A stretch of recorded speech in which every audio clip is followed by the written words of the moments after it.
Pengetahuan tentang negara lain membuat kita belajar bahwa kehidupan pemerintahan ekonomi bukan hanya terjadi di negara kita, negara Indonesia. Namun banyak orang lain belum tahu bagaimana sistem negara yang berjalan.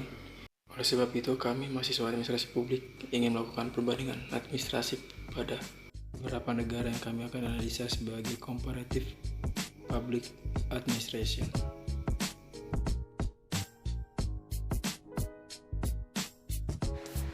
Hai, nama gue Grizar Robesalahi dan salam kenal untuk semuanya. Semoga kalian semua sehat. Dan hari ini gue akan menjelaskan tentang perbandingan antara negara Malaysia dan juga Jepang maupun Thailand.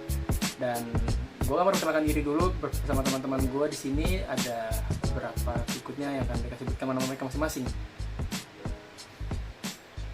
Perkenalkan, nama saya Sabrina Nur Fadilah.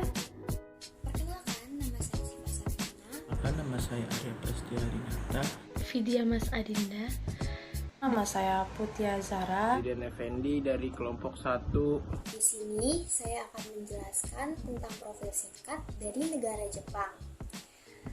Jepang secara resmi dikenal sebagai Nippon atau Nihon. Negara Jepang terletak di Asia Timur dan merupakan negara kepulauan dengan lebih dari 6.800 pulau. Negara ini berpenduduk sekitar 126 juta jiwa dan Tokyo merupakan ibu kotanya. Jepang memiliki sejarah yang kaya akan budaya yang unik dengan pengaruh kuat dalam seni, sastra, arsitektur, dan filosofi.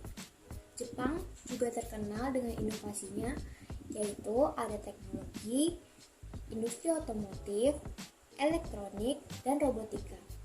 Jepang juga merupakan salah satu negara yang perekonomiannya terbesar di dunia. Jepang juga terkenal dengan tempat wisatanya, yaitu seperti Gunung Fuji, Hill Kiyomizu, Istana Kyoto, dan Kota Tua Nikko. Berikutnya, saya serahkan pemaparan materi kepada Sabrina. Berikutnya saya akan menjelaskan profil singkat dari negara Malaysia. Negara Malaysia terletak di Asia Tenggara dengan penduduk sekitar 23 juta jiwa dan Kuala Lumpur sebagai ibu kotanya. Negara Malaysia memiliki keragaman yang etnis dan budaya yang kaya dengan mayoritas penduduknya terdiri dari etnis Melayu, Tionghoa, dan Cina. Bahasa resminya adalah bahasa Malaysia, tetapi bahasa Inggris juga digunakan secara luas di sana. Malaysia memiliki ekonomi yang kuat dan beragam seperti manufaktur, pariwisata, minyak dan gas, dan keuangan sebagai kontributor utamanya. Negara Malaysia ini terkenal dengan tempat wisatanya. Baik, di sini saya akan menjelaskan tentang Thailand. Jadi, Thailand secara resmi dikenal sebagai Kerajaan Thailand, terletak di Asia Tenggara. Negara ini berpendudukan sekitar 70 juta jiwa dan Bangkok sebagai ibu kotanya. Thailand adalah monarki konstitusional dan memiliki sejarah yang panjang dan kaya. Dengan banyaknya situs budaya dan sejarah yang menarik seperti Kuil Wat Arun, istana kerajaan di Bangkok, dan Kuil Wat Phra Kaew yang berisi Buddha Smargas berdiri.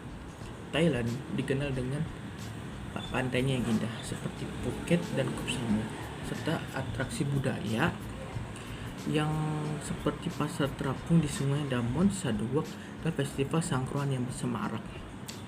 Perekonomian Thailand didukung oleh sektor pariwisata, pertanian, manufaktur, dan ekspor. Materi selanjutnya akan dibacakan oleh teman saya, yaitu Vidya. Baik, saya akan menjelaskan tentang problem of Japanese country. Di antaranya yaitu sebagai berikut. Yang pertama, populasi yang menua. Jepang sendiri, populasi tersebut merupakan tingkat kelahiran atau fertilitas yang rendah, namun memiliki harapan hidup yang tinggi. dalam artian dapat menumbuhkan rangkaian tantangan sosial dan ekonomi, termasuk juga meningkatnya beban sistem pensiun dan kesehatan, serta penurunan tenaga kerja yang produktif.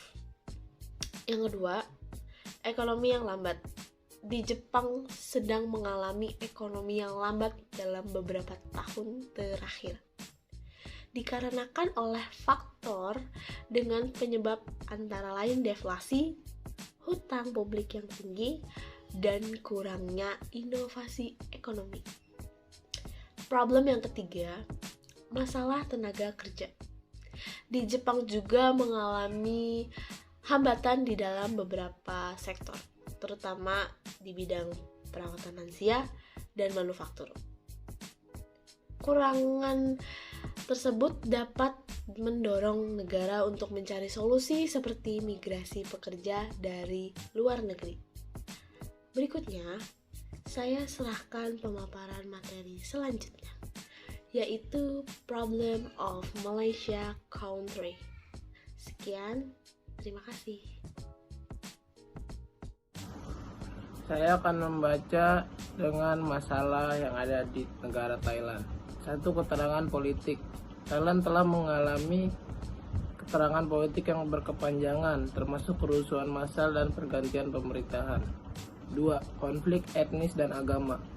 Beberapa daerah di Thailand mengalami konflik etnis dan agama, terutama di bagian selatan yang mayoritas Muslim. Konflik telah menyebabkan ketegangan sosial dan kekerasan sporadis. Yang ketiga, peraturan hak asasi manusia. Thailand telah dikritik karena pelanggaran hak asasi manusia, termasuk penyelesaian kebebasan berbicara dan kebebasan media.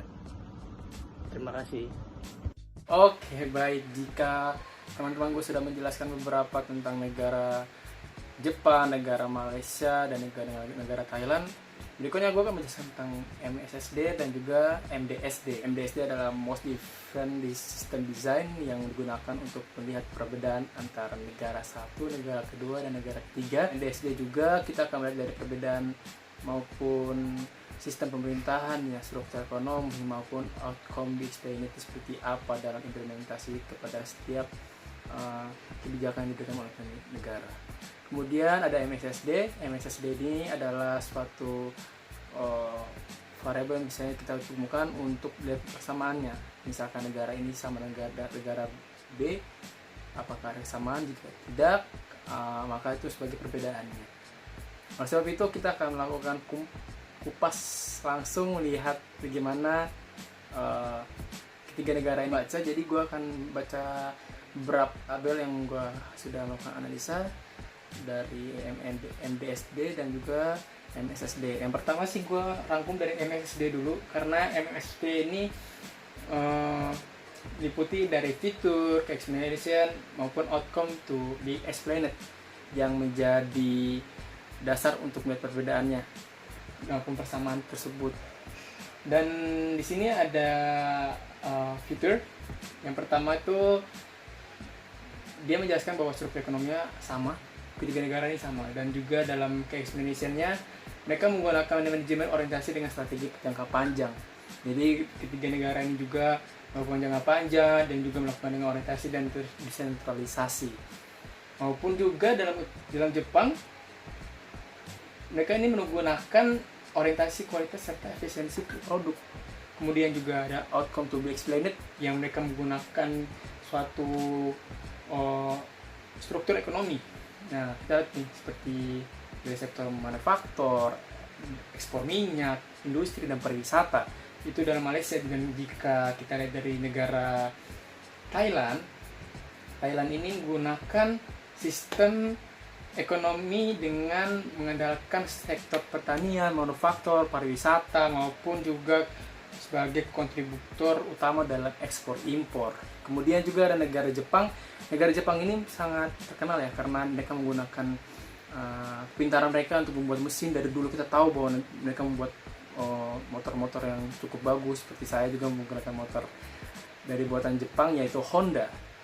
Maaf gue sebutin mereknya.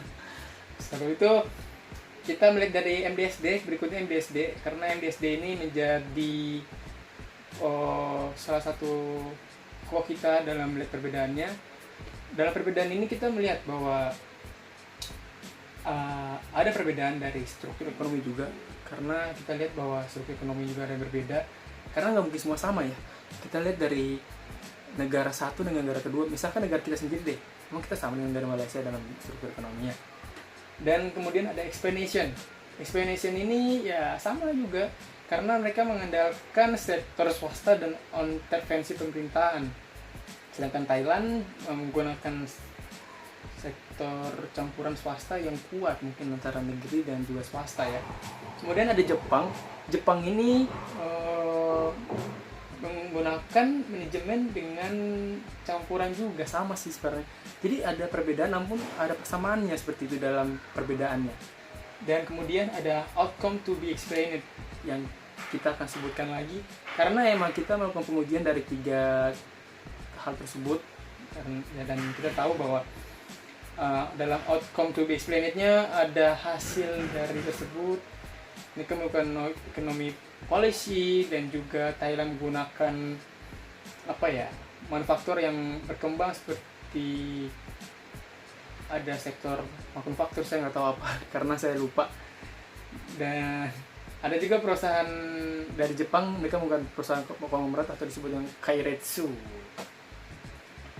Oke, gue cukup segitu aja karena pembahasannya, dan gue serahkan kesimpulannya kepada teman gue. Oke, ternyata gue kesimpulannya adalah MDSD dan MSSD ini menjadi salah satu dalam kepentingan kita dalam membuat perbandingan yang disebut dengan Comparative Public Administration, yang dimana kita tahu bahwa MSSD ini penting karena kita tahu dari negara ini bahwa mereka melakukan monarkis konstitusional dalam pemerintahan mereka, dan MDSD juga mereka ada perbedaan-perbedaan tersebut. Gue bagi jadi 3, dan pertama adalah tentang kapitalisme dengan intervensi pemerintahan yang melalui kebijakan ekonomi bertujuan untuk meningkatkan ekonomi, sedangkan negara Thailand dia menggunakan sektor swasta dan juga manufaktur maupun pariwisata untuk menjadi penunjang dalam ekonomi dia sendiri. Bukan dia sendiri, maksudnya negaranya. Dan juga Jepang juga merupakan mereka menggunakan perusahaan konglomerat sebagai penunjang mereka dalam kehidupan mereka juga dalam negaranya, sebagai sebutan keiretsu. Ada banyak perbedaan maupun juga dari ketiga negara ini yang mungkin kita tidak bisa sebutkan. Makanya gue bilang bahwa kita perlu membaca dari setiap buku-buku yang kita baca juga dalam perbedaannya, maupun juga kita tahu bahwa negara kita juga perlu belajar dengan negara mereka. Baik dengan terbentuknya ASEAN juga perlu, karena kita tahu dari situ kita belajar untuk tentang negara lain. Kontribusi antara negara satu dengan negara kedua, ketiga, termasuk negara kita harus perlu namanya kontribusi yang saya sebutkan sebelumnya. Oleh sebab itu, gue serahkan kepada kalian untuk mencari lebih dalam tentang perbedaan dari 3 negara ini. Gue sarankan untuk tetap menggunakan MDSD dan juga MSSD untuk menjadi saran kalian dalam meneliti sebuah perbedaan. Gue Grisaro Besai, gue izin cabut. Assalamualaikum warahmatullahi wabarakatuh.